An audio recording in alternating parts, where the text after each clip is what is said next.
Selamat berjumpa kembali. Pada kali ini kita akan membahas masalah instalasi listrik dan material. Apa itu instalasi listrik? Instalasi listrik adalah suatu sistem atau rangkaian yang digunakan untuk menyalurkan daya listrik, electric power, untuk kebutuhan manusia dalam kehidupannya. Nah, jadi instalasi listrik adalah suatu sistem atau rangkaian yang digunakan untuk menyalurkan daya listrik atau electric power untuk kebutuhan manusia dalam kehidupannya. Nah, di sini kita lihat instalasi listrik pada garis besarnya dibagi menjadi dua, yaitu instalasi penerangan listrik dan instalasi daya listrik.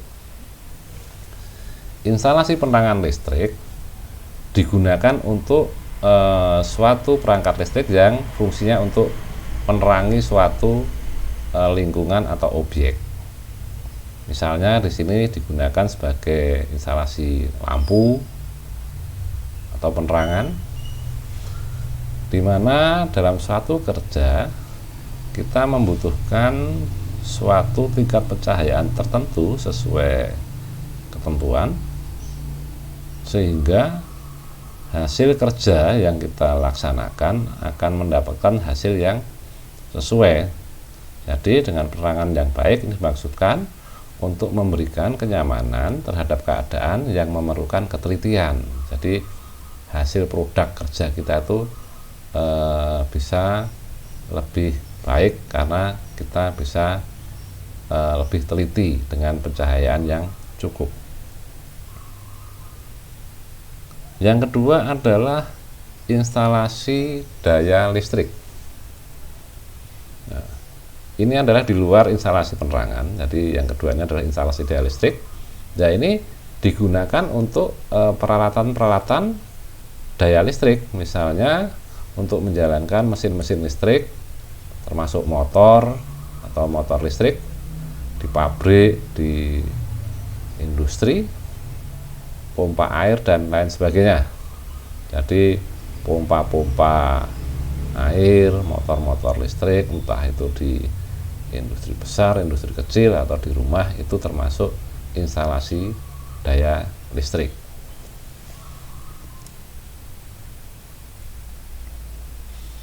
Dalam membuat suatu instalasi listrik, kita harus mengacu pada peraturan penyelenggaraan instalasi listrik. Nah, di sini kita contohkan acuan peraturan penyelenggaraan instalasi listrik. Kalau di Indonesia, kita harus mengacu pada PUIL atau Persyaratan Umum Instalasi Listrik.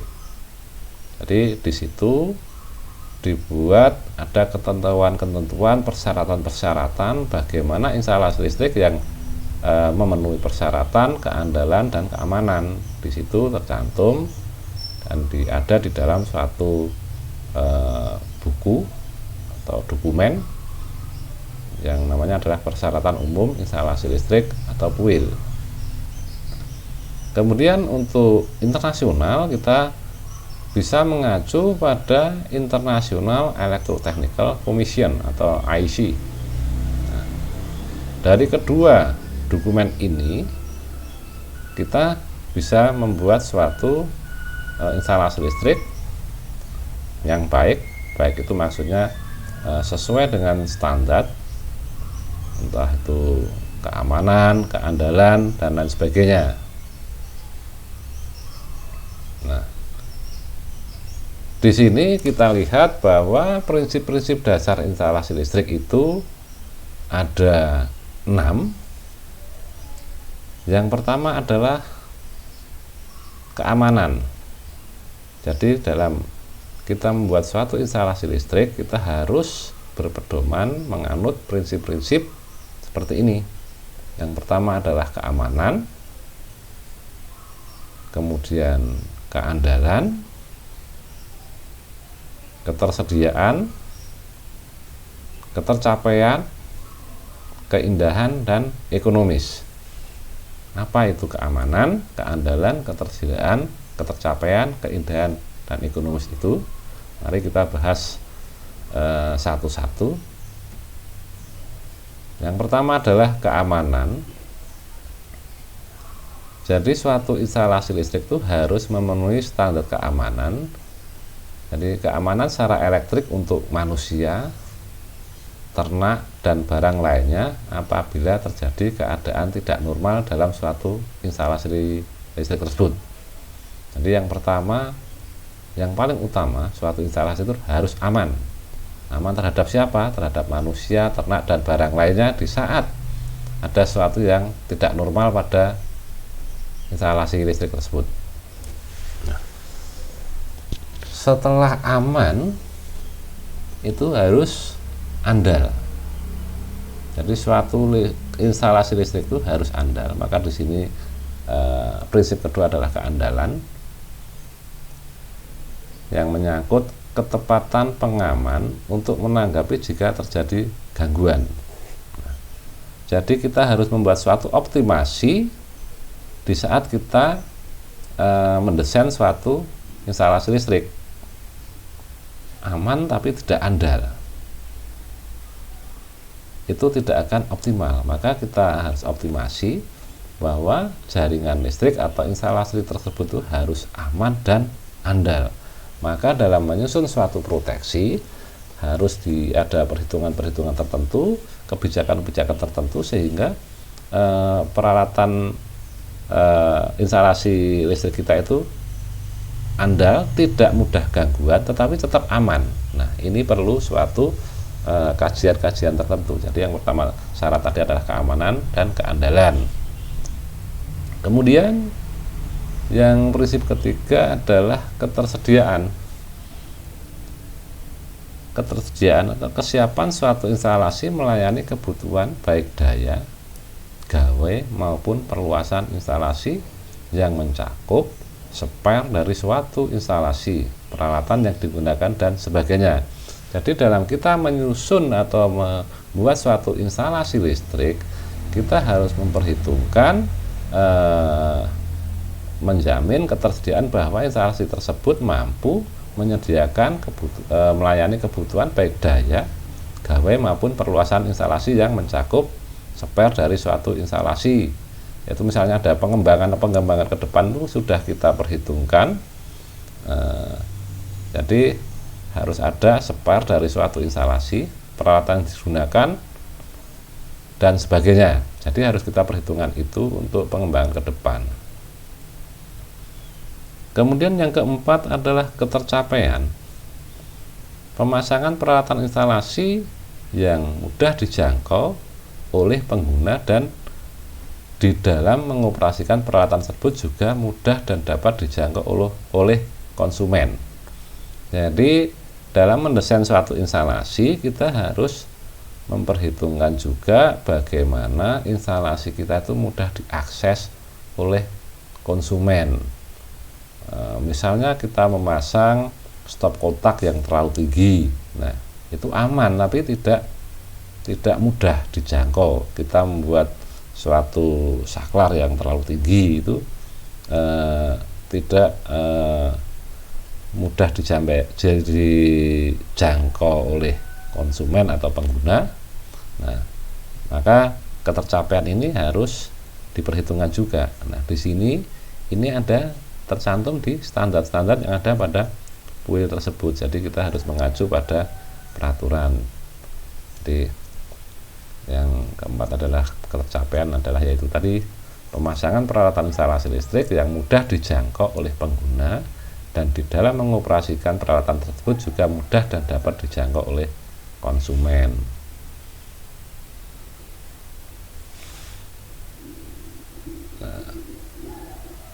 Yang kelima adalah keindahan. Kita tahu bahwa kita itu manusia itu tidak hanya berpedoman pada fungsi, tapi juga ada nilai-nilai estetika. Maka dalam kita membuat suatu instalasi listrik, selain prinsip-prinsip aman, andal, ketercapaian, ketersediaan tadi, harus kita perhitungkan juga keindahan. Jadi pemasangan listrik harus sesuai dengan peraturan yang berlaku, yang posisi peralatan listrik sesuai pada tempatnya. Nah, nanti nilai estetikanya juga harus ada. Ini adalah keindahan. Yang keenam adalah ekonomis. Semua peralatan, semua jaringan tadi ya, harus kita optimasi. Ya, di sini ekonomis, jadi biaya yang dikeluarkan untuk instalasi harus sehemat mungkin dengan tetap mengutamakan mutu peralatan. Nah, jadi kita manusia itu selalu menganut prinsip ekonomis, tetapi kita tidak boleh meninggalkan hal-hal yang memang menjadi pokok. Jadi pokok suatu instalasi itu adalah aman, andal, dan lain sebagainya, tetapi juga harus dioptimasi dari nilai ekonominya. Jadi kita ambil yang paling ekonomis, tetapi tidak meninggalkan pokok-pokok yang utama tadi itu. Ini tadi adalah prinsip-prinsip instalasi listrik. Coba kita lihat, sekarang kita bahas instalasi listrik rumah tinggal misalnya. Nah, untuk pemasangan suatu instalasi listrik harus dibuat gambar-gambar rencananya berdasarkan denah bangunan di mana instalasinya akan dipasang, jika spesifikasinya dan syarat-syarat pekerjaan yang diterima dari pihak bangunan atau pemesan. Nah, kemudian kita harus memperhatikan atau harus diperhatikan spesifikasi dan syarat pekerjaan ini menguraikan syarat yang harus dipenuhi pihak pemborong, yaitu antara lain mengenai pelaksanaannya, material yang digunakan, waktu penyerahannya, dan sebagainya. Gambar-gambarnya harus jelas, mudah dibaca, dan dimengerti. Nah, jadi kalau kita mau memasang, kita sebagai owner misalnya harus hal-halnya harus jelas. Nah, apa saja yang diperlukan untuk pemasangan instalasi listrik di rumah? Nah, jadi ada beberapa gambar yang harus ada atau gambar yang diperlukan. Yang pertama adalah gambar situasi, gambar instalasi, diagram instalasi satu garis atau single line diagram, kemudian gambar perincian. Nah, kita lihat di sini, ini adalah gambar situasi untuk menyatakan letak bangunan di mana instalasinya akan dipasang serta rencana penyambungan dengan jaringan PLN. Nah, di sini kita lihat ini rumah kita. Nah, kondisi lingkungannya seperti ini. Nah, ini diperlukan. Jadi gambar situasi ini diperlukan. Nanti pihak penyedia PLN misalnya itu bisa tahu nanti akan diambilkan pada tiang listrik nomor berapa, trafo nomor berapa. Nah, jadi kemudian dia bisa mengestimasi kebutuhan kabelnya dan lain sebagainya. Jadi pertama adalah gambar situasi seperti ini kalau kita mau memasang instalasi listrik di rumah tinggal. Kemudian ada gambar instalasi. Nah, di sini kita lihat denah bangunannya, rencana instalasinya seperti apa, titik lampunya di mana, saklarnya di mana, stop kontaknya di mana. Nah, jadi gambar instalasi meliputi rencana penempatan semua peralatan listrik yang akan dipasang dan sarana peralatan, misalnya titik lampu ya tadi yang sudah saya sebutkan, saklar, kontak-kontak, perlengkapan hubung bagi. Ada juga rencana penyambungan peralatan listrik dengan alat pelayanannya, misalnya antara lampu dengan saklarnya, motor dan pengasutannya, dan sebagainya. Dan hubungan antara peralatan listrik dan sarana pelayanannya dengan perlengkapan hubung bagi yang bersangkutan, dan data teknis penting dari setiap peralatan listrik yang akan dipasang. Nah, Inilah perlunya gambar instalasi. Jadi bagaimana kita meletakkan titik lampunya, saklar, stop kontak, sambungannya bagaimana, di mana. Inilah gambar instalasi. Tadi gambar instalasi, sekarang diagram instalasi. Diagram instalasi garis tunggal atau single line diagram. Meliputi diagram perlengkapan hubung bagi dengan keterangan mengenai ukuran atau daya nominal setiap komponen, keterangan mengenai beban yang terpasang dan pembaginya, ukuran dan jenis hantaran atau kabel yang akan digunakan, dan sistem pentanahannya. Nah, di sini muncul kelihatan single line diagramnya. Ini adalah ini single line itu ini garisnya kan satu semua satu, jadi ini adalah single line.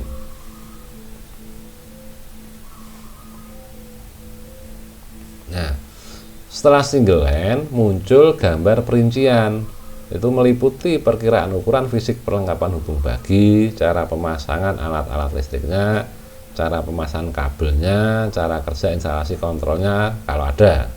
Nah, di sini sudah dirinci lagi. Tadi satu line, sekarang sudah rinci. Di sini ada lampu ini ada line-nya, ada ground-nya. Nah, ini sudah ada rinci, jadi instalasinya rinci. Ini adalah gambar perincian. Nah, di sini ada KWH, sudah kelihatan.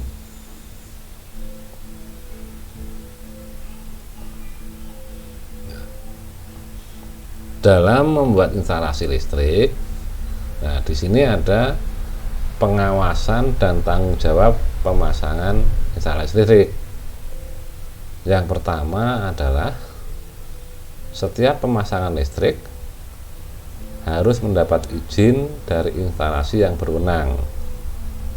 Nah, karena di sini itu listrik hanya dari PLN, maka di sini umumnya dari cabang PLN setempat. Kedua, penanggung jawab pekerjaan instalasi harus seorang yang ahli, berilmu pengetahuan dalam pekerjaan instalasi listrik, dan memiliki izin dari instansi yang berwenang. Jadi tidak sembarang orang boleh memasang instalasi listrik itu.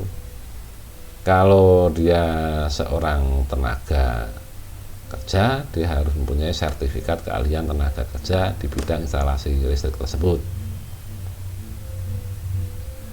Kemudian yang ketiga, pekerjaan pemasangan instalasi listrik harus diawasi oleh seorang pengawas yang ahli dan berpengetahuan tentang listrik, menguasai pengaturan perlistrikan atau peraturan perlistrikan, berpengalaman dalam pemasangan instalasi listrik, dan bertanggung jawab atas keselamatan para pekerjanya. Nah, jadi selain yang masang itu harus ahli, di situ juga harus ada pengawas yang ahli. Karena kalau pengawas tidak ahli, dia tidak tahu barang yang benar, barang yang salah itu nggak tahu karena dia tidak paham. Jadi harus pada ahlinya masing-masing. Kemudian yang keempat, pekerjaan pemasangan instalasi listrik harus dilaksanakan oleh orang-orang yang berpengalaman tentang listrik. Ya, ini tadi ahli dan berpengalaman. Jadi membuat instalasi listrik itu bukan suatu percobaan. Ya, kita pasang, ya ini harus digunakan dan harus selamat sesuai ketentuan-ketentuan yang berlaku. Jadi memang harus punya pengalaman. Yang kelima, pemasangan instalasi listrik yang selesai dikerjakan harus dilaporkan secara tertulis kepada bagian pemeriksa, umumnya PLN setempat, untuk diperiksa dan diuji.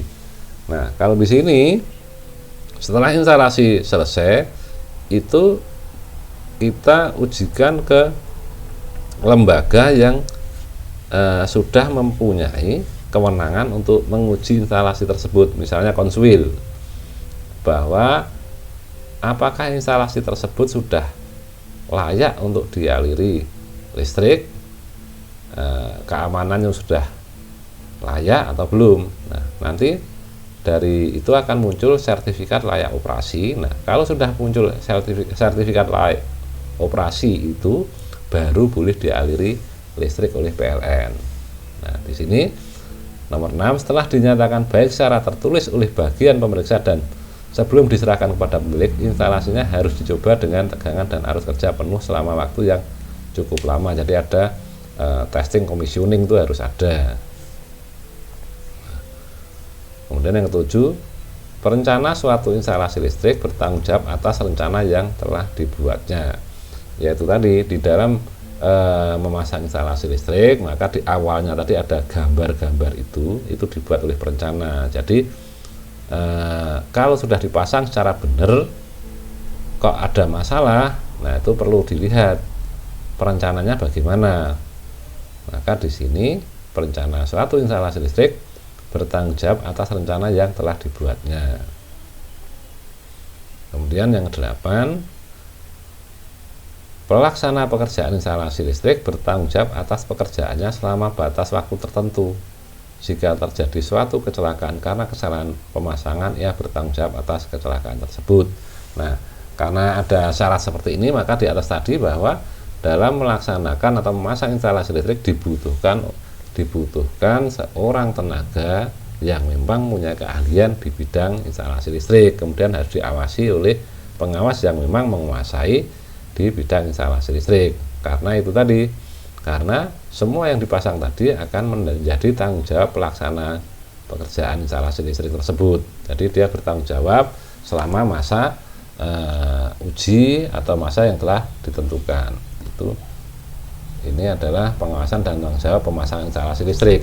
Apa yang harus diawasi, apa yang harus dipertanggungjawabkan. Nah, di sini kita lihat pemeriksaan dan pengujian instalasi listrik, yaitu meliputi tanda-tanda. Jadi di situ ada tanda-tanda instalasi listrik tersebut, ada peralatan listrik yang dipasang, cara pemasangan, polaritas antara fase atau netral, kalau 3 fase urutan fasenya bagaimana, kemudian dilihat juga pentanahannya itu sudah memenuhi standar atau belum, kalau instalasi listrik standarnya sweep wheel atau belum, kemudian tahanan isolasinya juga dites apakah sudah sesuai atau belum. Nah, jadi dengan merger bisa dites, dengan merger bisa dites tahanan isolasinya, dengan tester kita bisa mengetes tahanan pentanahannya, kemudian juga kontinuitas rangkaian tersebut.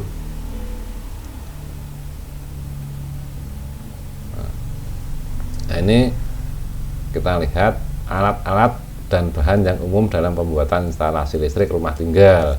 Nah, di sini ada panel hubung bagi. Nah, kalau ini instalasinya cukup besar, ini kalau rumah tinggal lebih sederhana, mungkin yang ini sederhana, ini rumah tinggal juga bisa sederhana. Kalau yang ini sudah cukup kompleks. Ini adalah panel hubung bagi. Nah, jadi peralatan-peralatan yang digunakan di instalasi listrik yaitu ada konduktor atau kabel atau penghantar. Kita di instalasi rumah, kalau di dalam kita sering menggunakan NGM. Kemudian juga ada pipa untuk pelindung kabel atau pipa konduit, atau di sini biasanya pakai pipa PVC. Kemudian ada kotak cabang atau T-dus atau cross-dus, ini seperti ini. Nah, ini ada juga klem pipa atau kabel, ada skrup, ada saklar, stop kontak, lampu, dan lain sebagainya. Ini adalah contoh-contoh material atau bahan-bahan yang digunakan pada instalasi listrik. Ini ada MCB, ada sikring di sini kalau saat ini sudah jarang ditemukan. Ini kita pembatas arus seperti ini. Ada steker, fitting lampu, elbow, obeng, tang. Nah, ini adalah peralatan-peralatan atau alat-alat juga yang digunakan pada instalasi listrik. Jadi kesimpulannya, Memasang instalasi listrik terlebih dahulu yang harus dipersiapkan diantaranya adalah gambar rangkaian atau denah instalasi yang akan dipasang serta alat dan bahan. Selain itu, juga spesifikasi dan syarat-syarat pekerjaan harus diterima dan dilaksanakan oleh baik dari pemilik bangunan rumah maupun yang akan memasang instalasi listrik tersebut. Dan syarat tersebut tidak terlepas dari peraturan yang harus dipenuhi dari yang berwajib, ialah yang mengeluarkan peraturan yaitu PLN setempat. Juga pada pemasangan instalasi listrik harus sesuai dengan standar yang ada, yaitu PUIL atau Peraturan Umum Instalasi Listrik. Ini adalah kesimpulannya. Ya, mungkin ini tadi yang kita sampaikan. Terima kasih atas perhatiannya. Selamat belajar. Kita bisa belajar dari berbagai sumber, dari buku, dari internet, dan lain sebagainya. Oke, sekian, terima kasih. Selamat belajar.